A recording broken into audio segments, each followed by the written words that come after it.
Spectra Video. Super Pet. Commodore Pet. The VIC-20. Of course, we're moving into the 8-bit micros.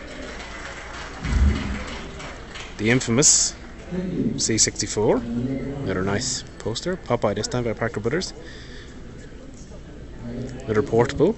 The Commodore SX64. Again, if you can call these things portable. The Commodore 64C. Free educational software. Now with GOS Quantum Link. It definitely has a more Amiga look. 1571 disk drive.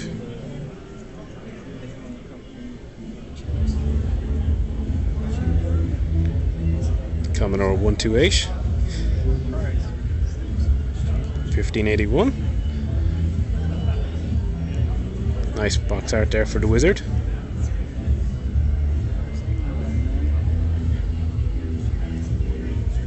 Don't know what the int is. No, sorry, I'm reading the wrong thing. It's just a marker. Someone's put int. But of course it's an Amiga. You can tell I don't know my computers all that well. Space Ace poster.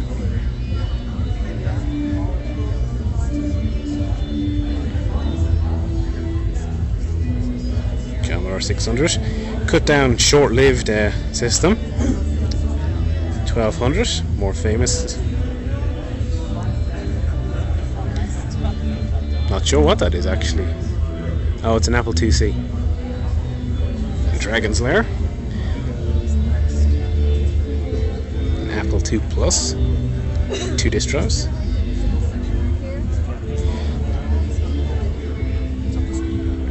Moving on to Japan with Nintendo. We have the Famicom and the Sharp Famicom Plus. Actually, it's not just called the Sharp Famicom, isn't it? Twin Famicoms, what it's called. Very cool looking system, actually. Both of them are. Famicom's fairly cool too. You know, over time you have to wonder, is the style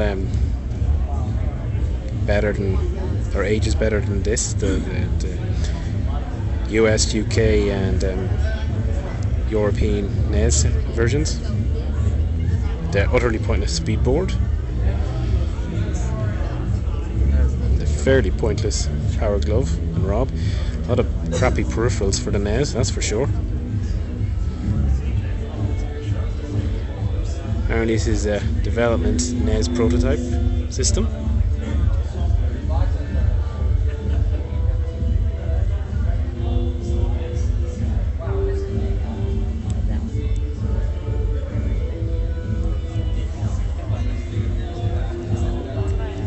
Famicom box store display system.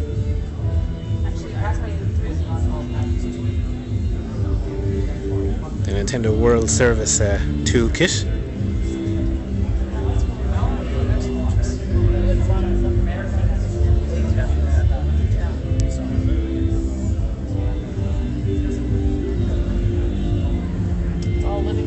A test cartridge for the SNES or Super Nintendo. Built-in Nintendo TV system. That actually looks awesome. I love the Nintendo logo on it. Apparently it was released in 1977 and it features it's a sequel to Color TV Game 6. It features those games built into a TV. Very nice.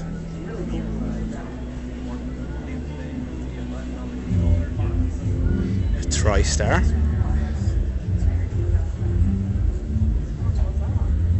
There's a TriStar out.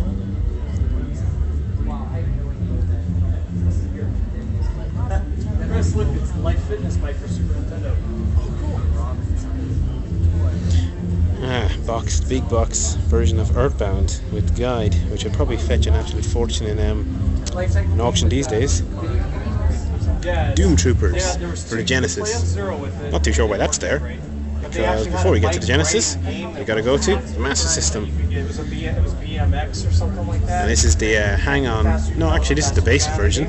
Oh, they do have a sample cartridge and transport card at the top. Pictures in old Nintendo Power of a little So there we have Model 1, which to be honest I think it looks better than the NES. A fairly rubbish roller controller. Really expensive. You can only get it at Sears. My dad's like, look what I'm gonna get you, Ken. I'm like, I don't want that, Dad. The light fades in the 3D glasses, much cooler. And they're just like, the line condition's very dark here, but it's the, if you just make it out as to Sega Master System demo kiosk, very similar to the Nintendo box selector. Basically put in a bunch of games, cartridges, and you could play for a limited amount of time on them. These are fairly in demand these days, but they're not quite as, says it holds up to 16 games on the little plaque there. Not as valuable as the Famicom one. But still, I guess that's a decent showing for the Master System in America. And of course we have the Genesis and Doom Troopers on the 32X. I don't know anything about this Doom Troopers game. I'm gonna have to look it up. Very nice entertainment system storage unit. The action system Sega CD with Tomcat Alley. Afraid this is quite dark, so it's not coming out very well. Sega CD. And of course, if this comes out at all, the Neptune prototype.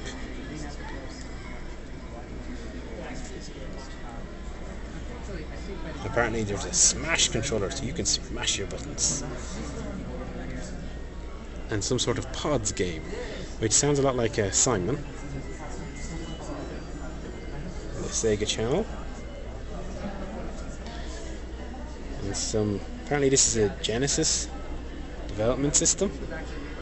In the corner, that's very hard to see. Just about see the Sega logo on it, maybe. Probably not. And a Super Nintendo then with an entertainment add-on. I'm not sure what that is at all, and it's not labelled. Then again, I'm not sure what this is too. It looks like a game copy for the Mega Drive. Actually, that add-on was an entertainment system for the Super Nintendo. Wii Fit before Wii Fit.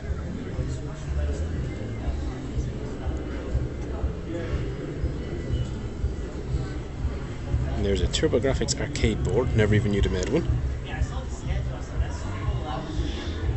Or Type 1.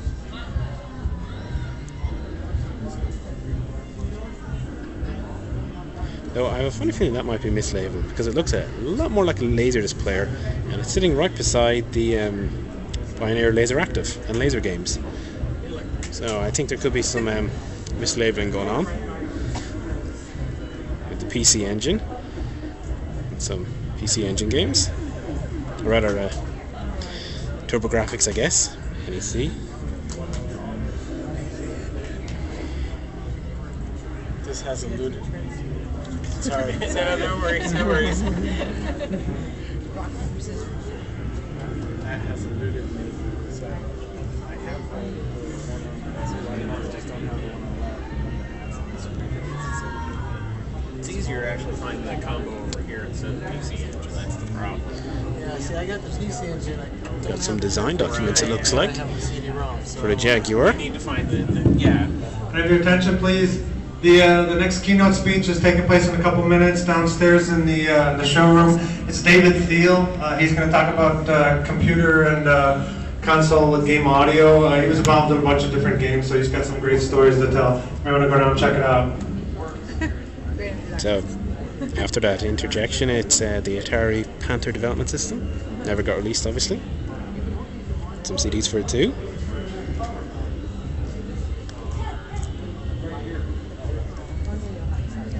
And the Jag, with the Jag add-on CD thing.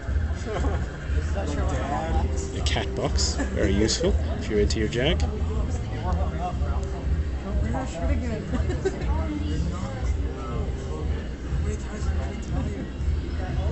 Some more concept artwork actually for the Jaguar and its kind of demo unit systems.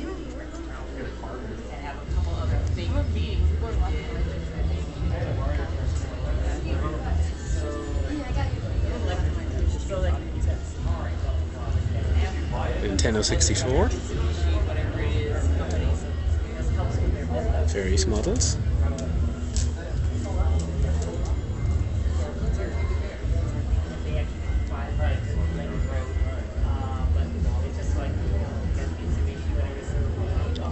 Panasonic 3DO.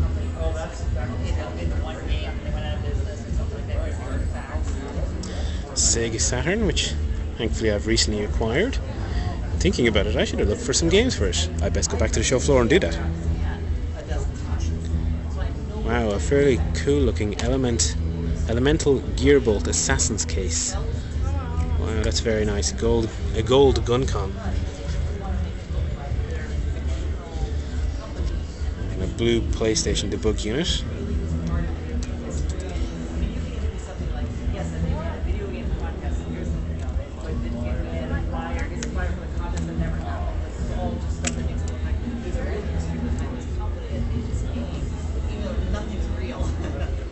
I'm guessing these are more debug units because I don't know what they are. Getting near the end now at the Dreamcast and the Samba de Amiga controller.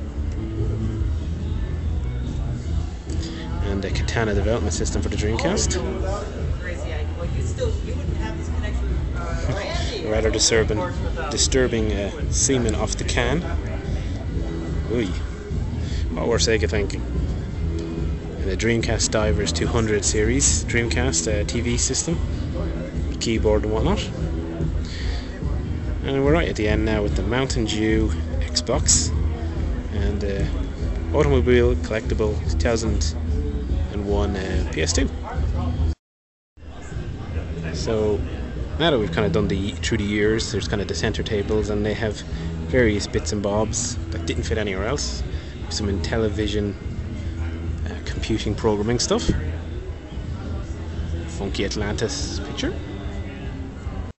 Giant sized Mattel Electronics Soccer. Portables were really that size back in the day. So we got some Super Video Arcade stuff. So it's basically the Sears version of the Intellivision. Something you don't see anymore. You don't see Sears versions of the Xbox and the PS3. Some Intellivision CVS cartridges. Not too sure why these weren't actually in the television section.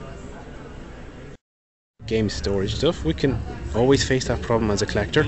How are you going to store your stuff? Apparently with this one here you can store either your Intellivision or your Atari.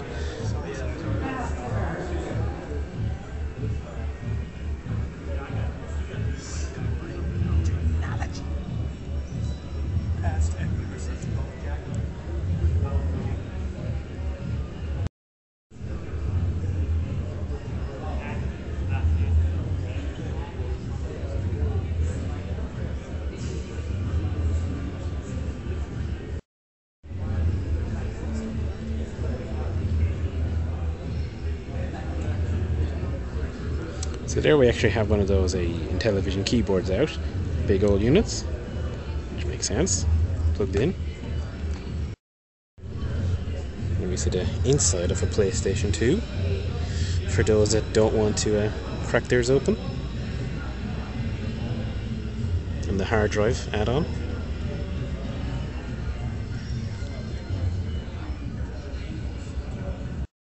And a similar story for the GameCube. And the Game Boy Color there. Game Boy Color actually looks fairly cool in its transparent setting. And the iPod Nano for some reason. We're now getting into some Axion stuff. Of course, one of Nolan Bushnell's ventures. These crazy little robot pet toy things, which everyone thought was going to be a big thing in the 80s. I know. Didn't turn out to be the way, but however.